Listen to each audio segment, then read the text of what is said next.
In the heart of a secluded forest, nestled between towering pines and shrouded in perpetual mist, lay the village of Ravensbrook. This village, forgotten by time, was known among the locals for its eerie tales and whispered legends.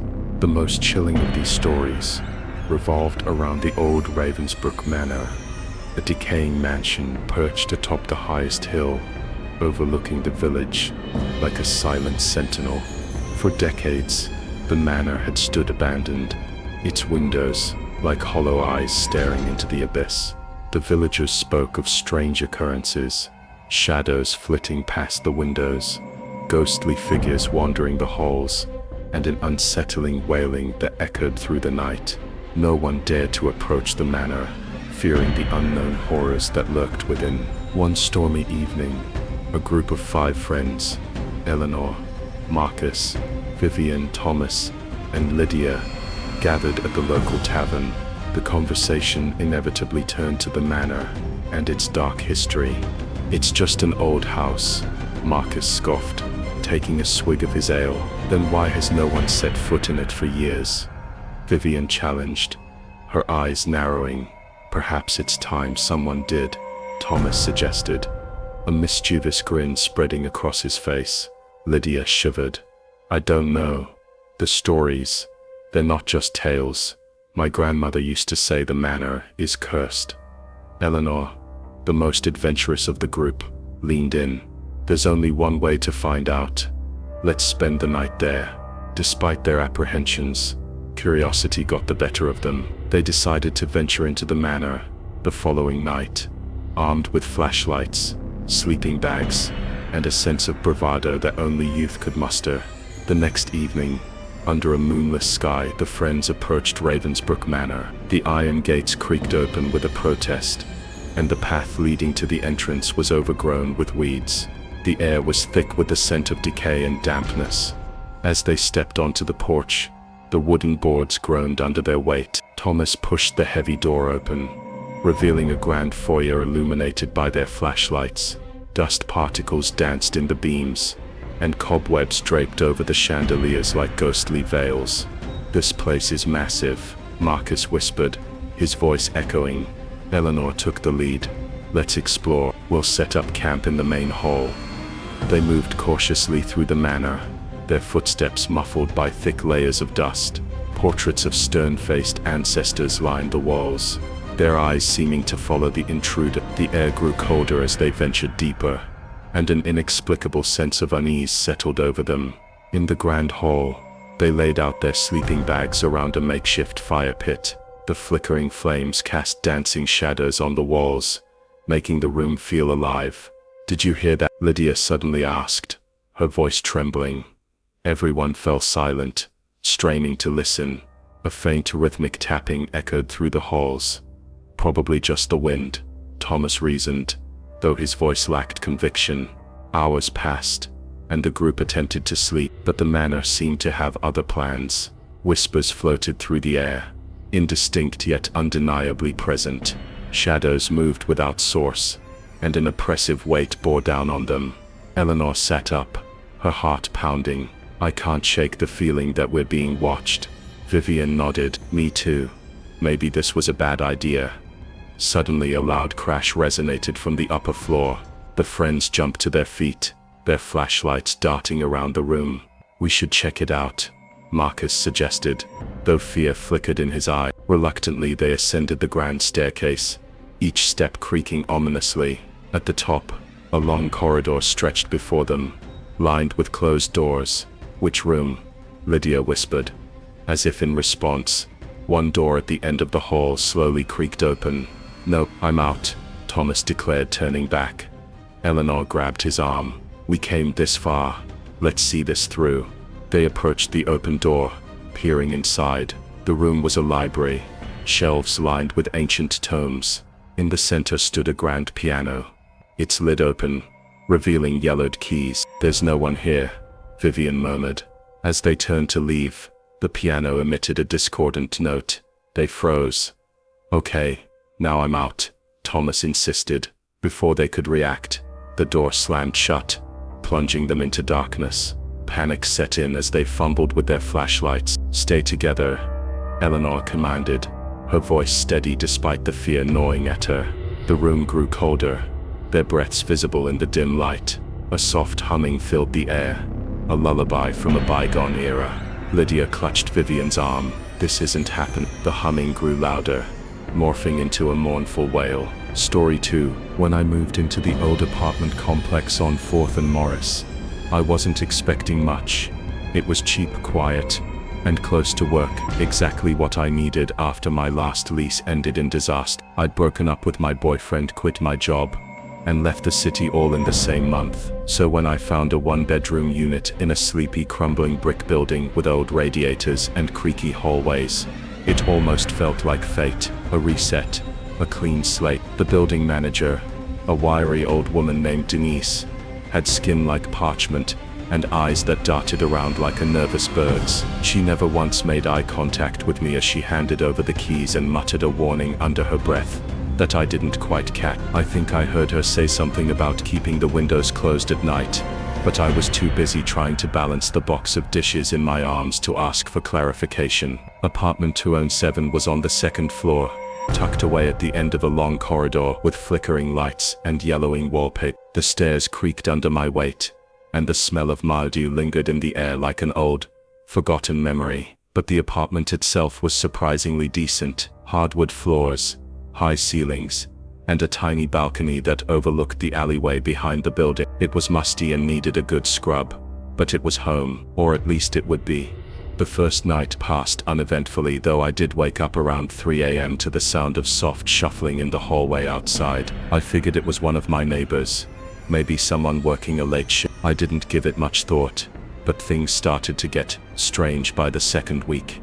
It started with the whispers. Late at night, usually after 2 a.m., I'd hear faint voices coming through the walls. They weren't coming from the adjacent apartments, I was sure of. The voices didn't sound like conversations. They sounded like chanting, low, rhythmic, almost like someone repeating the same phrase over and over again, in a language I didn't understand. I pressed my ear to the wall one night, and the voices stopped instantly. Not faded, stopped, like they knew I was listening. I thought maybe I was just stressed. I hadn't slept well in days, and the isolation was starting to get to me. I barely saw anyone in the building aside from Denise, and she wasn't exactly chatty, so I tried to ignore it. I buried myself in work, kept the TV on for background noise, and avoided the hallway after dark. But then there was the thing with the mirror. I was brushing my teeth one night, half asleep, and zoning out, as I stared at my reflection, and then I blinked, just once. But when I opened my eyes, my reflection didn't move. It just stared at me. No blinking, no movement, just this hollow-eyed version of me, smiling slightly. And then it caught up like a glitch, suddenly snapping back to normal, as if nothing had happened. I dropped my toothbrush and backed away from the sink, heart hammering in my chest. I didn't sleep that night. I couldn't. Every time I closed my eyes, I imagined that other version of me, still standing in the mirror, watching. After that, I started noticing little things around the apartment. Scratches on the inside of the front door, deep ones, like something had been trying to claw its way in, or out. The balcony door would rattle at night, even when there was no wind, and the temperature in the apartment would drop suddenly, like someone had opened a freezer next to me. I tried to talk to Denise about it, but she brushed me off. "This building's old," she said, not meeting my eyes. "Drafts, bad pipes, you'll get used to it." But I wasn't getting used to it. One night, I was woken up by a loud banging on the wall behind my bed. 3 sharp knocks, evenly spaced. I sat up, heart pounding, and waited. Nothing. I lay back down, and the banging happened again, this time louder, closer. I jumped out of bed and turned on every light in the apartment. The clock read 3. The next day I met one of the neighbors in the stairwell. Her name was Carol, a middle-aged woman with tired eyes and a kind smile. She lived in 209, just 2 doors down. "I don't mean to be nosy," she said after some small talk, "but you're in." "Yeah," I said cautiously. Her face darkened. "You should be careful." I frowned. "Why?" She glanced around to make sure no one else was listening. "People don't stay in that apartment long. There's something wrong with it. People hear things, see things. The last guy who lived there, he lasted 3 weeks. Woke up screaming one night, ran out of the building barefoot, and never came back. I didn't know what to say. Just keep your windows closed at night, she added, and don't answer the door after midnight, no matter who it. I laughed nervously, but she didn't smile. I started keeping track of the noises after that. I'd sit on the couch with a notepad, writing down every strange sound, every cold draft, every flicker of the lights. It was always around 3 a.m. when things got weird. The chanting would start, low and guttural, the temperature would drop, and sometimes I'd hear soft tapping on the windows, second floor windows. One night, the tapping turned into scratching. I pulled back the curtain, and for a split second, I thought I saw a pale, expressionless, with empty black eyes. It vanished before I could react. That same night, I heard the doorbell ring, one long buzz. I froze.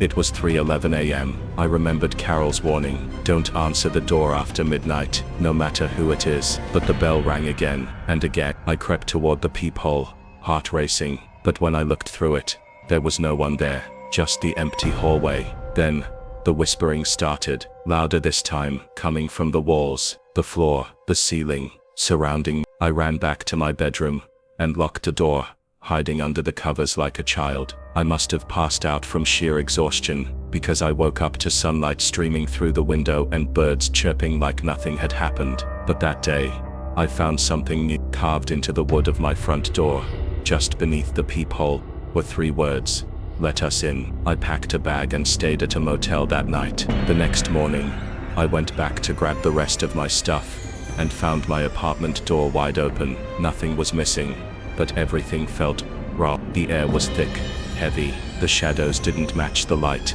and the mirror in the bathroom was cracked, as if someone had punched it from the inside. I moved out that afternoon. Before I left, I saw Denise one last time. She was standing in the lobby, smoking a cigarette, and staring at nothing. I told you to keep the windows closed, she said. I didn't respond. I just walked past her down the stairs, and out into the sunlight. That was 6 months ago. I've moved twice since then. Different cities, different jobs, but sometimes, I still wake up at 3, heart pounding, drenched in sweat, and when I look in the mirror, I swear I see her, the other version of me, smiling. Let me know if you want another one or if you'd like to make this a 2-part story. 3. The Hollow Creek Diner sat at the edge of a desolate highway, half swallowed by fog, and surrounded by nothing but pine trees and long, empty stretches of road. It had one of those neon signs that buzzed and flickered, with the word open barely hanging onto its last working bulb. To most people, it was just a pit stop somewhere to grab coffee, maybe a stale slice of pie, before disappearing back into the night. But for me, it was my workplace. My late shift ran from 10 p.m. to 6 a.m., 6 nights a week. I was used to long hours, silence, and the occasional trucker passing through. It was lonely, sure, but after the mess of my last job, the quiet suited me. I started noticing things about 2 weeks into the job. It began with the jukebox. We had this old dusty jukebox in the corner booth, barely functional, and always skipping tracks. We never bothered fixing it. It was more for aesthetic than anything else. But one night, around 2:30 a.m., it started playing on its own. No one was near it, and the machine wasn't even plugged in. The song was one I didn't recognize. A slow, haunting piano piece that felt wrong, like it didn't belong. I stood behind the counter frozen, watching as the lights on the jukebox flickered to life. The music played for nearly 2 minutes, then cut off mid-note. Dead silence followed. I unplugged the thing for good after that, but some nights the music still returned, always the same tune. The regulars were no help. There were 3 who came every night: Larry, a tow truck driver who always sat in booth 5, Marla, a chain-smoking woman who nursed a single coffee until sunrise, and Dave, a quiet man who never spoke, unless spoken to. None of them seemed to notice the strange things happening around them, or maybe they did, and chose not to talk about it. But things escalated far. One night, while I was restocking the pie display, I caught something in the reflection of the glass. A figure standing at the edge of the diner, tall, still, dressed in dark clothing and watching me. But when I turned around, nothing, no one there. The door hadn't opened, the bell above it hadn't rung, I tried to laugh it off, told myself I was just tired, hallucinating from too much coffee and not enough sleep. But deep down, I felt it, the wrongness, like the walls of the diner were breathing, pulsing with something I couldn't see. I started keeping a journal behind the counter, logging the weird occurrences. Entry 1. Heard whispers coming from the walk-in freezer. No one inside. Sounded like my name. Entry 4. Larry came in and asked for 2 coffees. Said the guy he was with needed one. No one was with. Entry 7. The jukebox played again. This time, I recognized a voice humming along. It was coming from the restroom. I was alone. Then came the night I almost didn't make it out. It was a Wednesday. Cold. Silent. I had just finished mopping the floor when the lights flickered and dark. Everything went dark except for the neon sign outside, casting a red, hellish glow through the fogged-up windows. I stood still, waiting for the backup generator to kick in. It never did. Then the bell above the door rang, but the door didn't open. I grabbed the flashlight from under the counter and shined it around the diner. Empty booths, closed bathroom doors, nothing out of place, except the cold. It had dropped suddenly, unnaturally, like someone had opened the door to a walk-in freezer. The flashlight began to dim. From the corner of my eye, I saw movement, a shadow flitting from booth to booth. Too fast, too quiet. I called out, "Hello?" No answer. Then, a voice whispered right behind me, "You're not supposed to be here." I spun around, but there was no one there, only my reflection in the pie case. Eyes wide with terror, I ran, locked myself in the supply closet, and sat there, clutching the flashlight, as the whispers grew louder. Dozens of them, maybe hundreds, all around me. Words I didn't understand, a language that made my skin crawl. I plugged my ears, squeezed my eyes shut, and waited. Hours passed. When I finally emerged, the sun was rising, the lights were back on, everything was clean, undisturbed, like nothing had happened, except the pie case was empty. All the pies were gone, and in their place, carved into the glass, were 3 words: "See you again." I handed in my resignation that morning, didn't even wait for the manager to show up.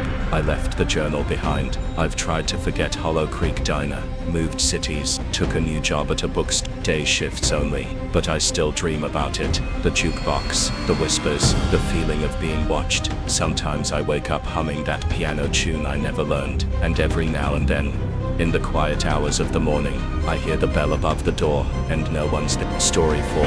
When I was 8 years old, my parents moved us into a Victorian house on the edge of a quiet town. It was the kind of place you'd see in black and white horror films. Tall windows, creaky floors, and a staircase that groaned like it held memories too heavy to forget. We weren't rich, not by a long shot, so my parents were thrilled to get it at such a cheap price. I remember the day we moved in. My mother said the house had character. My father said it just needed a little love. I didn't say much. I just stared at the door under the stairs. It was a small wooden thing, barely 4 feet tall, with rusted hinges and a heavy latch. At first, I thought it was a broom closet or a crawl space, but something about it made my stomach twist, like the air around it was colder than the rest of the hallway. I asked my dad what was behind. He ruffled my hair and said, "Probably just old junk, maybe even nothing at all." But that door, it watched me. At night, I would hear it creak, just a little, as if it was breathing. The house was old.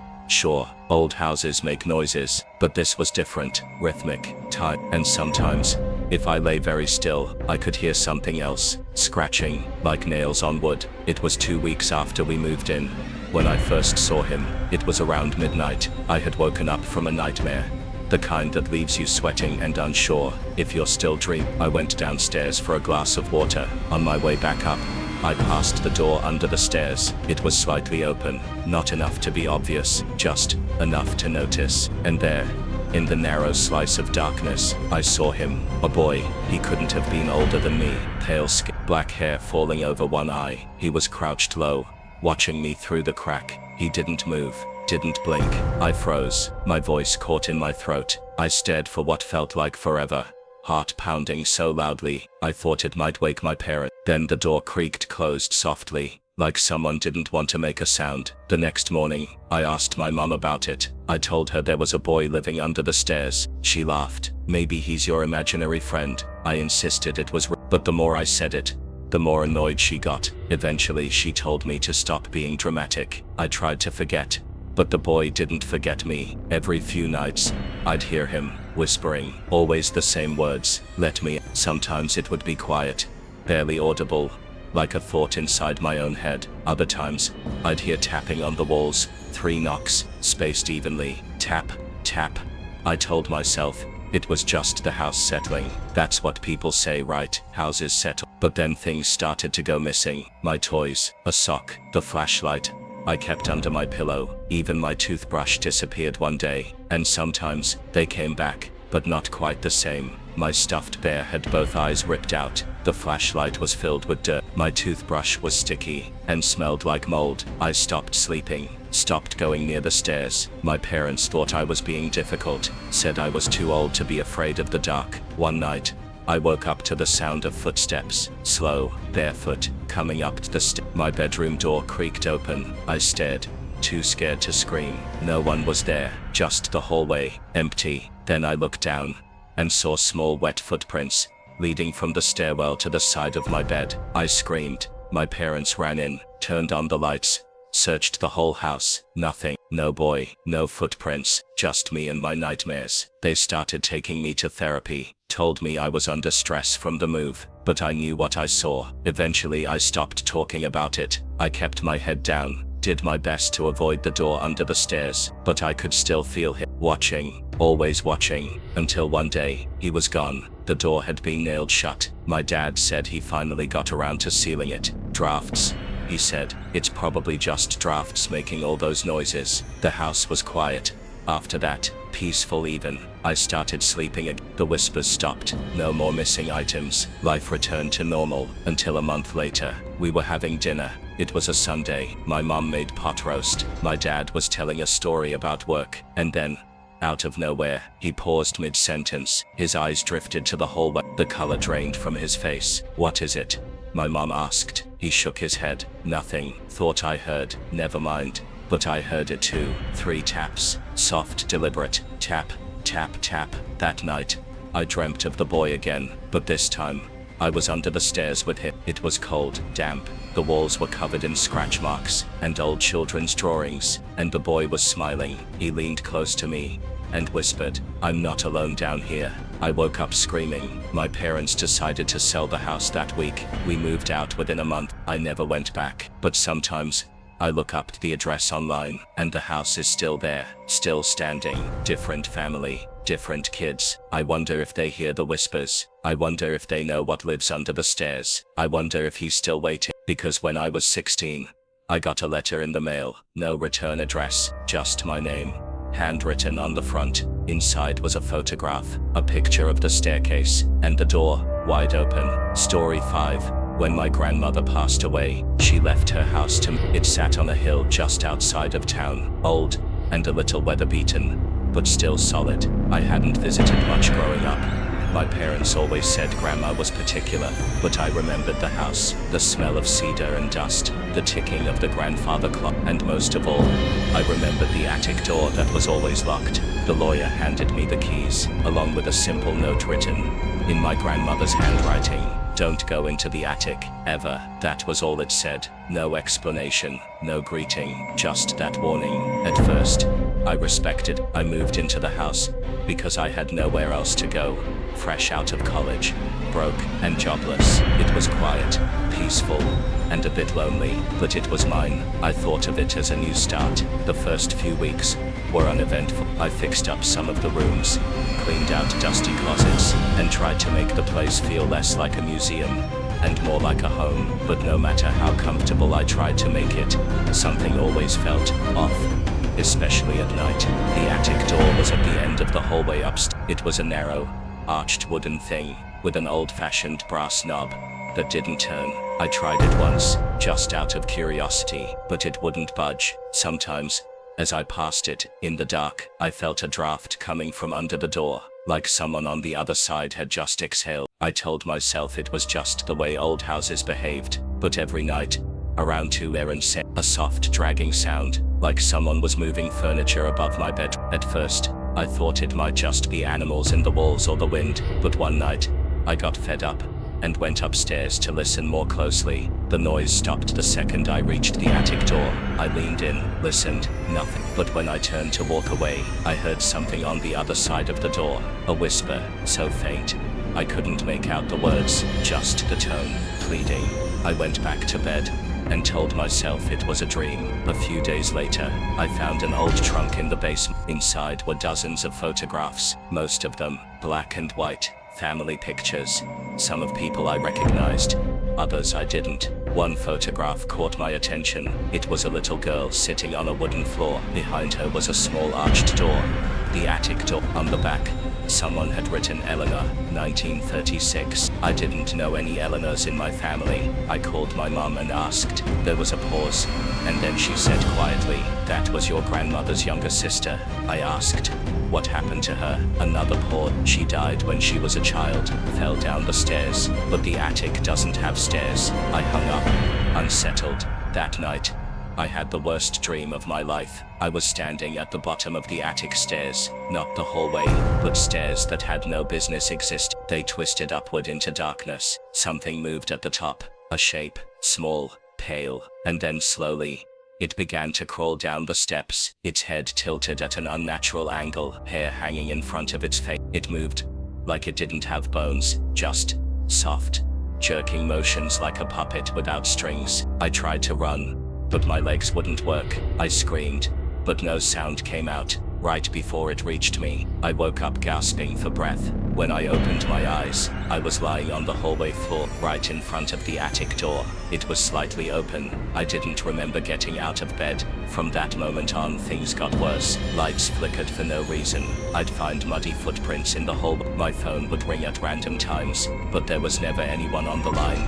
Just static, and what sounded like distant crying. One morning, I found writing on the mirror in the bathroom. "She's still in the attic." I stared at it for a long time, heart pounding. I hadn't written. No one had been in the house, except me. That same day, I went back to the trunk and searched more carefully. At the bottom was an envelope, sealed and brittle, with age. Inside was a letter from my great-grandmother. It explained everything. Eleanor had never died from a fall. She had changed, started acting strangely, talking to people who weren't there, scratching herself raw, saying someone lived in the attic and wanted to take her away. One night she attacked her older sister, my grandmother, with a broken piece of glass. They locked her in the attic for their own safety, said they'd get help, but they didn't. She died up there, alone, and they sealed the door. I dropped the letter and ran out of the house. I stayed with a friend for a few days, trying to figure out what to do. When I returned, I was determined to burn that attic to the ground. But the door was wide open. Inside, the air was freezing.